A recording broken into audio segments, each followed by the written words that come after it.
Everyone, আজকে নতুন একটা ভিডিও নিয়ে চলে আসলাম। সেটা হচ্ছে OnePlus 9R। আমি এই ফোনটার মধ্যে কাস্টম ইনস্টল করব।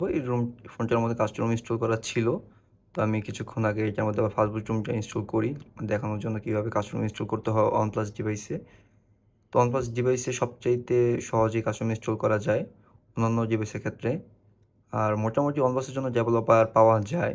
অনেকেই কিন্তু কমেন্ট করতেছেন, ভাই ইনফিনিক্স, টেকনো, ভিভো, স্যামসাং এগুলোর জন্য কাস্টম রুম আছে কিনা, বা এগুলোর জন্য কাস্টম রুম হয় না। আপনারা ফোনটা আগে দেখবেন, তারপর ওই ফোনটার মডেল দেখে পিছনে এক্সটা লিখবেন, তারপর দেখতে পারবেন এখানে কাস্টম রুম অ্যাভেলেবেল আছে কিনা। তারপরেই আপনারা আমাকে নক করবেন, কারণ অনেক ক্ষেত্রে সব ফোনের জন্য কাস্টম রুম অ্যাভেলেবেল থাকে না। কারণ যে ফোনটার জন্য ডেভেলপার থাকে না, ওই ফোনটার জন্য কাস্টম রুম অ্যাভেলেবেল থাকে না। তো অবশ্যই আগে কাস্টম রুম থাকতে হবে, তারপর সে আপনি কাস্টম রুম ইনস্টল করতে পারবেন। না থাকলে তো অবশ্যই কখনো পারবেন না। তো এই যে আমার ডিভাইসটা দেখছেন, এটা হচ্ছে একটা OnePlus 9R, যেটা OnePlus-এর একটা ডিভাইস। তো চলুন আমরা সেটিংয়ে যে ডিভাইসটা ম্যানেজারটা চেক করে নিই। এই যে অ্যাবাউটে চলে গেলাম, এই যে জায়গায় কিন্তু OnePlus 9R। আর এক ফোনের রুম কিন্তু আরেক ফোনের রুম ইনস্টল করা যায় না, যেটার রুম সেটা দিয়ে ইনস্টল করতে হবে। তো আমরা এই যে এই বিল্ড অ্যাড্রেস নাম্বারে ক্লিক করে ডেভেলপার অপশনটা চালু করে নিব।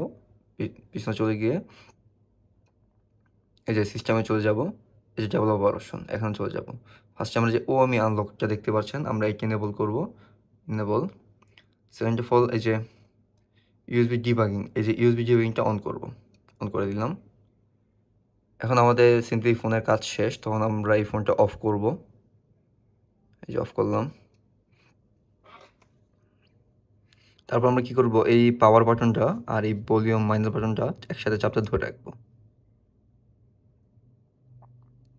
আমার পাশে লোগো আসছে, কিন্তু আমরা ছাড়বো না, আমরা ধরে রাখবো যতক্ষণ পর্যন্ত না রিকভারি মোড আসতেছে।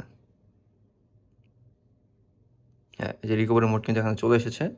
তো এই ফোনটা কিন্তু একটা চাইনিজ ভেরিয়েন্টের ফোন, তো অনেক ক্ষেত্রে ইন্ডিয়ান ভেরিয়েন্ট হলে ইংলিশ আসবে, অন্য কোনো ভেরিয়েন্ট হইলে ওই ভেরিয়েন্টের মানে ল্যাঙ্গুয়েজটা আসবে, ওই ক্ষেত্রে আপনার ইংলিশ করে নেবেন। অ্যাডভান্সে চলে যাবো আমরা। এই যে রিবুট টু ফাস্ট বুট, আমরা এটা ক্লিক করে দিব। হ্যাঁ, রিবুট টু ফাস্ট বুটে আমরা চাচ্ছি যাইতে। তো ফোনটা এই যে ফাস্ট বুট মোডে চলে গেছে। আর এই যে জায়গায় দেখতে পাচ্ছেন যে বুট লোডার স্ট্যাটাসটা হচ্ছে লক। আমাদের ফার্স্ট অফ অল বুট লোডারটা আনলক করতে হবে। বুট লোডারটা আনলক করার পরে আমরা যে রুমটা ফ্লাশ করব, ওই রুমটা ফ্লাশ করতে পারবো। তো প্রথমে আমাদের বুট লোডার আনলক, তারপর হচ্ছে আমাদের রিকভারি ইনস্টল, তারপর হচ্ছে কাস্টম ইনস্টল। তো এই তিনটা প্রসেসের মাধ্যমে আমাদের কাস্টম ইনস্টল করতে হবে। তো চলুন আমরা এখন কীভাবে দেখাই কীভাবে বুট লোডারটা আনলক করা যায়। তো ফার্স্ট অফ অল আপনার কেবলের সাথে ফোনটা অ্যাডজাস্ট করে নেবেন। হ্যাঁ, আমি ফোনের সাথে কেবলটা লাগিয়ে নিছি। ফোনটা কিন্তু এইভাবেই থাকবে, এইভাবে ফাস্ট মোডে থাকবে। তো প্রথমে আমি কি করব, সেটিংয়ে চলে যাব। এই জায়গা থেকে আমি চলে যাব ডিভাইস ম্যানেজারে।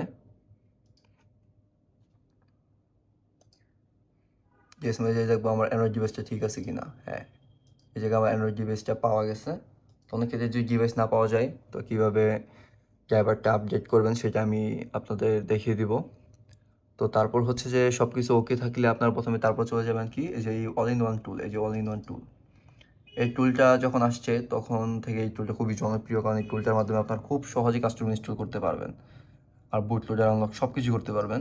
তো চেকিং ডিভাইস দেওয়ার সাথে সাথে কিন্তু ফাস্ট বুট মোডটা আমার চলে এসেছে এই যে এখানে। তো আমি কী করবো, জাস্ট এই জায়গায় একটা আনলকে প্রেস করে দিব। তো তখনই কিন্তু আমার ফোনের মধ্যে একটা অপশন চলে আসবে, ঠিক আছে। তো আপনি এখানে কী চাচ্ছেন, লক না আনলক? তো আমি চাচ্ছি কি আনলক। তো আমি সিম্পলি কী করবো, এই যে সবার নিচেরটা, এই যে আনলক। আর যদি আনলক না করতে চান তাহলে উপরেরটা, এই যে আনলক করে ওকে প্রেস পাওয়ার বাটনটা জাস্ট এটা ক্লিক করবো, এই যে ক্লিক।